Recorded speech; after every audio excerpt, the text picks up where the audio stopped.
Ladies and gentlemen, children of all ages, the circus is about to begin.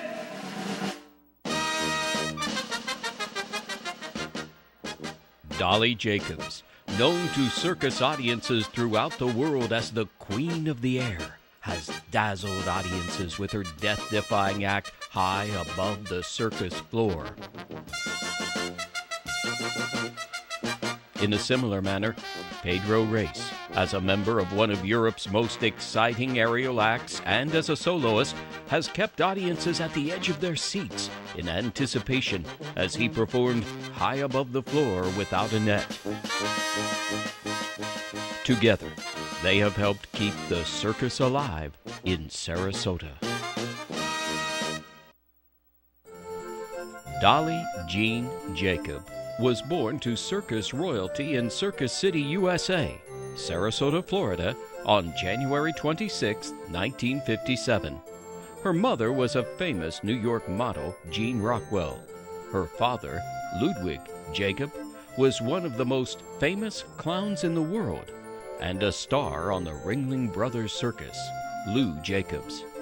Dolly and her older sister Luann grew up in a circus atmosphere. I'm a circus child. In Sarasota, it's a treasure cove of performers because Ringling Brothers used to winter here. So many of the great circus artists homesteaded here. And so that's how I was born here. Being the daughter of a famous clown meant spending long months without her father being home. The family always looked forward to the times when the circus was in Sarasota and Lou was home. We were a very close family, but I was always longing to see him, always looking out the window, hoping for him to come home, waiting for him to come home. There was one summer that I was able to travel and be with him on my summer vacation, so that was quite exciting. It was normal. I don't think I grasped the magnitude of who he was when I was a child, other than he was a wonderful father, and I missed him. And being able to visit him backstage in Clown Alley and with all the other clowns, and that uniqueness I knew separated me from the other children in school. While Lou was traveling the country with the circus, bringing joy to children of all ages, at home, Dolly and her sister were raised by their mother. You can't thank somebody enough for what your mother teaches you, and my mother didn't teach me my aerial act, but she taught me to be a good person and to respect your elders and to reach for the stars. Don't let anything stop you, and don't be satisfied with second best. She attended Brentwood and Wilkinson Elementary and Brookside Junior High School. From an early age, Dolly was drawn to the circus. As soon as we were able to walk, we were doing back bends and splits in the backyard. And when I joined Sailor Circus, I was in elementary, and we already were started doing low aerial side-by-side trapeze. And from there, you know, I would sneak over there and practice a single trapeze when nobody was looking, you know, when it would close down. And it was just something inside me that I knew I wanted to be up in the air. Of course, Dolly's dream was to join the circus. In junior high school, she had an opportunity to fulfill that dream by becoming a showgirl with the Ringling Brothers and Barnum and Bailey Circus. She continued her studies while on the road with the circus. I did a lot of studying as we were traveling early in the morning, 3-4 hours a day, and then even on the trips we lived on a train while we were traveling with Ringling, and got to see a lot of the museums and locations in America that I would have normally only read about. On the other side of the world, Pedro Reis was born in Cape Town, South Africa on November 20th, 1958. He was the third child of Jose Rebelo Reis and Herida Matilda Steenkamp Reis, in a family of 5, 3 girls and 2 boys. My father came from Madeira, Portugal, and my grandfather was the first to have a fleet of tuna fishing boats in Cape Town. So unlike his father, my father opened up a couple of delis in Cape Town. My mother, she was from Dutch descent. She was a very loving mother. She did all the cooking and she was a typical housewife, if you will. I grew up with a very loving family, but like I said, my father was extremely strict. I was brought up, children should be seen and not heard. We called our older people that we didn't know uncle or auntie or Mr. or Sir or Mrs. And that's the way we were brought up. And I don't regret it at all. It's really a wonderful way to be, having been raised that way. Pedro attended Catholic school in Cape Town, South Africa until 5th grade. There, he received the foundation that would shape his life. When Pedro was in the 5th grade, the family moved to the suburbs. Here, he became involved in the local YMCA. It would change his life. At the YMCA was this outdoor flying trapeze rigging. So it was like a magnet, and I was attracted to this flying trapeze rigging.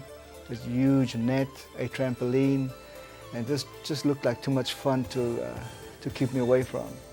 So I remember sneaking into the grounds in the evenings when everybody was away and then jumping on the trampoline or jumping on the trapeze net and being chased. In fact, I remember the warden of the YMCA chasing me around the trampoline one day. And he eventually followed me home and told my dad, that I was being mischievous, and my father gave me a good whopping. But didn't keep me away. I was back the next day. As Pedro became involved with the YMCA, he became more enamored with the aerial acts, helping to develop the Circus Art School and perfecting the skills that would lead him to the next level of his craft. At 12 years of age, Pedro's father died. Through the next few years, he struggled with school. It held no interest for him as he was focused on developing his skills as an aerial artist. 3 months into his senior year in high school, Pedro decided he could wait no longer. I took my books to the principal's office and said, I won't be needing these anymore. I'm leaving and joining the circus. And of course, he thought I was nuts and tried to talk me out of it, but I literally made up my mind and I knew I was going to be in the circus. And in all honesty, it has been an incredible education, and I'm very, very happy. However, I will say this, I do not advocate it to anybody. I tell everybody to remain in school, finish high school, get a degree if possible. It's not for everybody. I was just very lucky. Pedro left South Africa for an adventure. He performed with a group of performers from the Cape Town YMCA Circus Art School called the Star Lords, and they toured throughout Europe. I used to do flying trapeze, and there was a group of us, 13 in the troupe, and we did 5 different circus acts, including acrobatics, high wire, flying trapeze.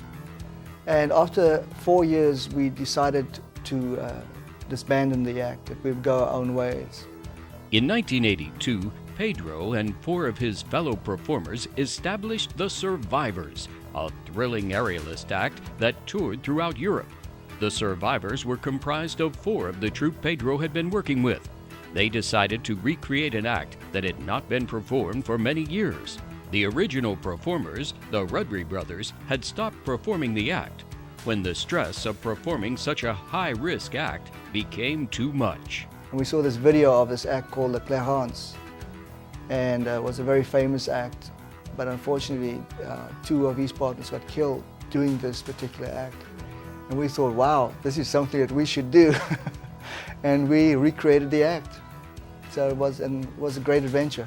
There were no safety devices or safety nets, and the catcher would hang by his legs, and I would leap out into midair and he would catch me, and he'd become a pendulum.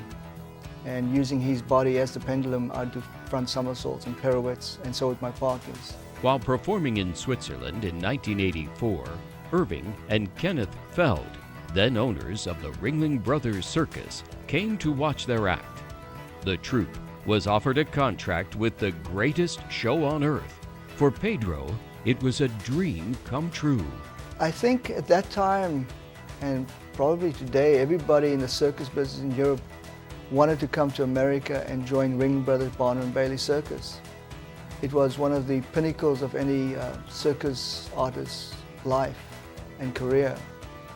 And so getting here was wonderful, coming to America. However, I will say I was extremely disappointed with Sarasota, the county of Sarasota, that there was not more circus, because I honestly believed that this was this great circus town and there would be circuses on every corner. A little, I guess, over-expected, but I expected more circus. While Pedro was perfecting the survivors in Europe, Dolly was working on her own career. Her godmother, Margie Geiger, wife of one of the original Flying Walendas, Joe Geiger, did a Roman ring act with the circus. She knew Dolly's desire to be a solo act. She told Dolly she needed something different and introduced her to the Roman rings. I think it was love at first touch, if you want to say, but it was very difficult. You know, I'm not going to say it was an easy ride. You know, it was very painful, but no pain, no gain. Dolly did gain through her pain. Margie served as her trainer, and she was a taskmaster. It took time as Dolly had to perfect her act and overcome any fear of height. Hard work and discipline paid off. And I learned the whole act pretty much down low, just off the ground, and then go up 5 feet and get used to it. So each time I went up 5 feet, you know, I'd have that little bit of fear in me, and that's good, and I'd get used to it. And you swing and get used to it, and next thing you know, I was comfortable. We worked on it several months, and the heat started to pick up here, as it does in the summer. And finally, we decided it was time for her to go back to the show and audition, which we did. Went to Washington. Dolly practiced the one day, and a few people were there between shows. The second day, everybody was there looking, and she did a splendid job and shocked everybody because they did not expect what she was doing or would do. Irvin Kennethfeld had me work that night, so I was hired on the spot. It was a different act. It was something that you know, hadn't been done in many years. While she was thrilled to be performing, she still longed to be a featured solo act. Once again, Joe and Margie Geiger had a suggestion. Margie and Joe had told me about this finish trick was a full flyaway somersault from the rings, completely releasing and catching a rope, which had been done about 40 years prior. And I said, well, that's it, you know. But there was nobody around that really had seen it or had done it that could teach me. So it was really a trial and error. And it was the only trick that I practiced with a safety mechanic on. I mean, it's quite dangerous. It's like doing a flying act trick, which, you know, these flying acts have a net. It's like doing one of those tricks without a net. And so I did it, and I got solo status from that time. Dolly now had solo status and began working her way up the ladder. Margie had been a ballet dancer in New York and instilled in her the grace of a ballet dancer performing in the air. Before long, Dolly was given the title, the Queen of the Air. I kind of always never really felt that I deserved it, but it was given to me, and I try to carry on the tradition of those great artists before me. Dolly was invited to perform at the International Circus Festival of Monaco. This was a great honor, as few circus artists were invited to participate in this event. But Dolly was invited twice, each time winning the La Dame du Cirque, the Lady of the Circus, first in 1977 and again in 1987. She also won the coveted Silver Clown Award in 1987. For Pedro and the survivors, the act was going well. They were touring with the Ringling Brothers Barnum and Bailey Circus for 2 years, when in 1986, their fate mirrored that of the Rudry Brothers, the original group to perform this act. They stopped the act because the catcher literally lost his nerve, because it was such a mental challenge having the partner's life literally in his hands. And that's literally what happened to my catcher. After 4 years of catching myself and the other two partners above the concrete floor or whatever, his nerves took over, and eventually he just couldn't take it anymore. But we made a pact. We said, when we finish Ringling, we'll go to Europe, perform in some of the best circuses in Europe one more time, go to Monte Carlo, perform in Monte Carlo, and then call it quits. And that's what we did. Pedro had to decide what to do with his future. He determined he would develop a solo act. Of course, it would have to thrill the audience. He developed the Cloud Swing Act. It was similar to Dolly's ring act, except while Dolly finished with a flyaway somersault, Pedro did a jump, flying across the ring 20 feet through the air to a rope extended 30 feet above the floor. And so I'd fly across the ring, catch the rope, the string would break, and I would free fall, literally 20 feet before the bungee would take the shock. And I was on the floor in 2 seconds, and I could pinpoint it to land 6 inches in front of you, which I did in the ring. It was always amazing to see the astonishment on the audiences, especially the ones in front of me, where I would jump, catch a rope, be a loud bang, people would lift out of their seats from fright, and I'd be on the floor. And I did that act for 4 years as well. Pedro was also invited to attend the Circus Festival of Monaco, first when he was with the Star Lords, then with the Survivors, and again as a solo act in 1990, when he also won an award for his performance. Dolly and Pedro's paths first crossed in 1984. Pedro and the Survivors were performing with the Blue Unit of the Ringling Circus, and Dolly was traveling with the Red Unit. They knew of each other, but had not yet met. I saw a picture of Dolly in the center ring with a solo status, and I knew she was a great aerialist and a great artist, and I really wanted to meet her. And both shows were off the road. The Blue Unit was building the new show, and the Red Unit was taking 2 weeks off as part of the 2-year tour.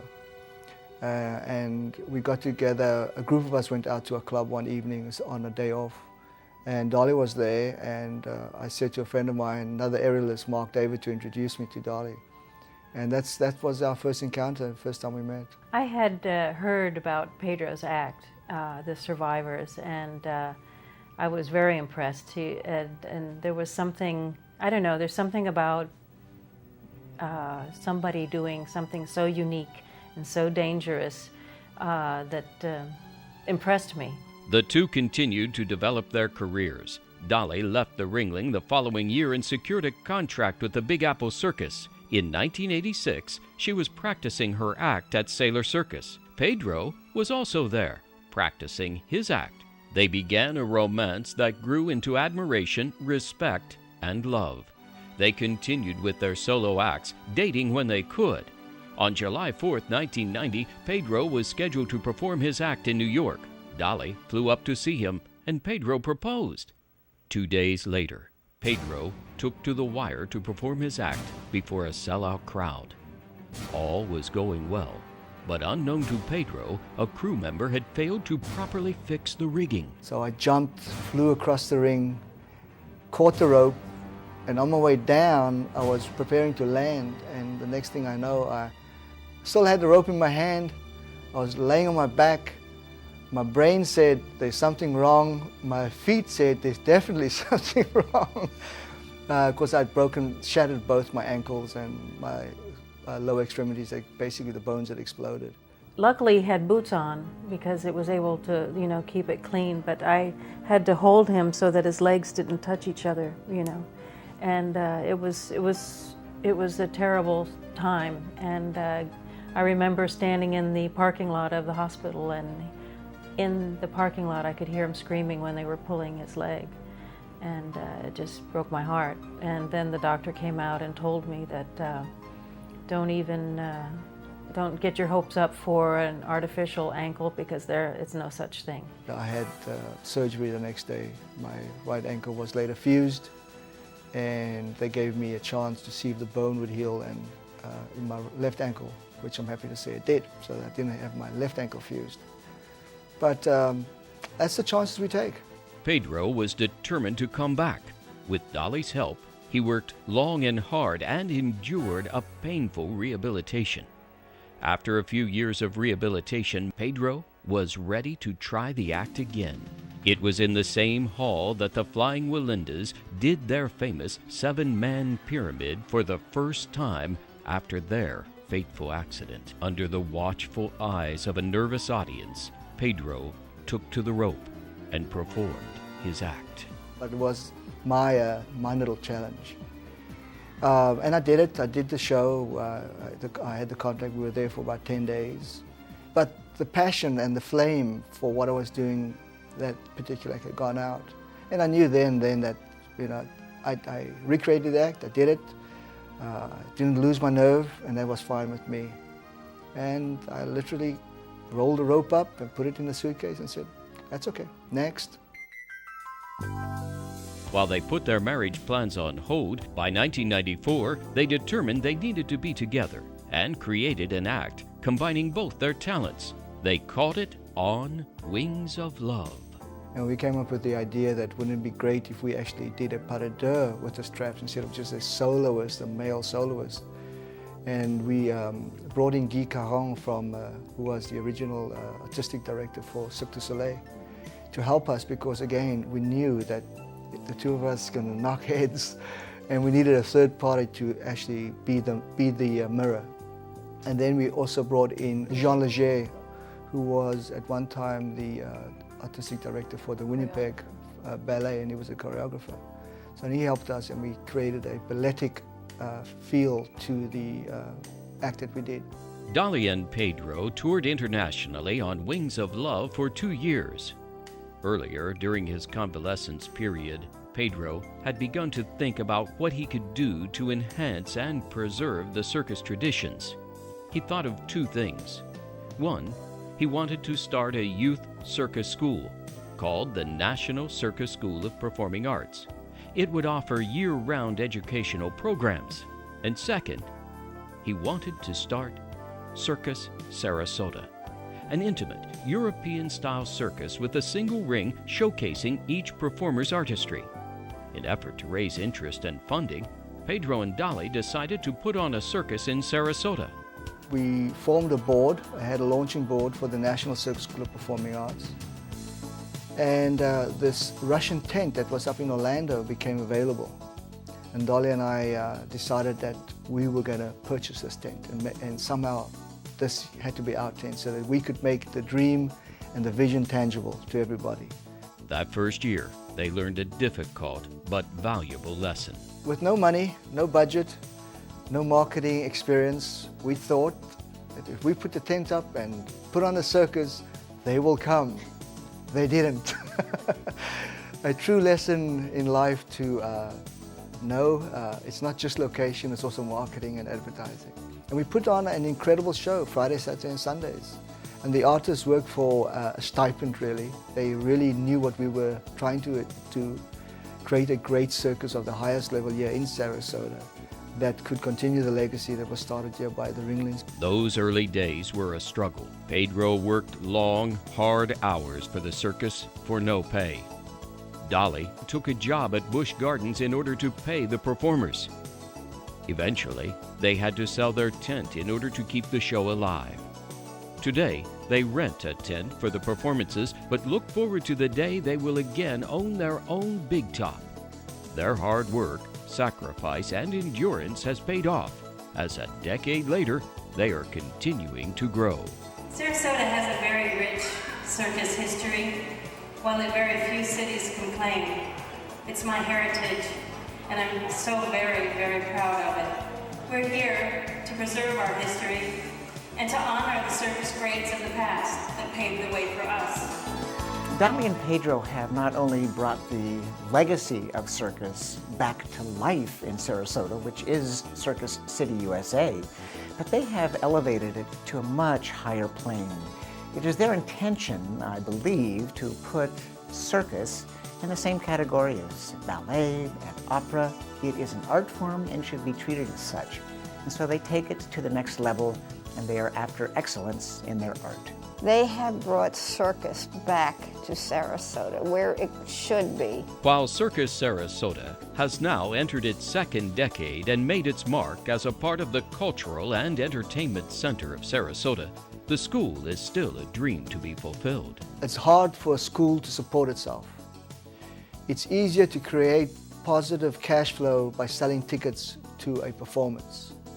So we made a decision that we would continue to create performances until we could become financially stable, and then look at the possibility of starting the school. Because a school, you need property, you need an address, and there's bricks of mortar involved. Through Circus Sarasota, the couple is giving back to the community with laughter. Laughter Unlimited provides professional clowns and circus entertainers to nursing homes, assisted living facilities, daycare centers, and hospitals, bringing gifts of joy, laughter, and hope to people who need it the most. They bring an entourage of clowns to the campus on a regular basis, which adds life, zest, and vitality to our residents, and I might add to our staff as well. So they are an adjunct service, if you will. They're added to the overall programming which already exists, and it's a fabulous relationship. Their purpose in being here in Sarasota not only is to retain the tradition of the circus, but also to broaden their efforts to try to bring in children, to try to train them, to try to make them understand the importance of self, the importance of self-confidence, the importance of understanding discipline, the understanding of what it is all about to be a part of a team, because you can't not do a circus act without relying on many other people. The dream of bringing the circus back to life in Sarasota has been an arduous task for Pedro and Dolly. We asked them why they have spent their time and finances to accomplish this undertaking. This is the place it belongs in Sarasota.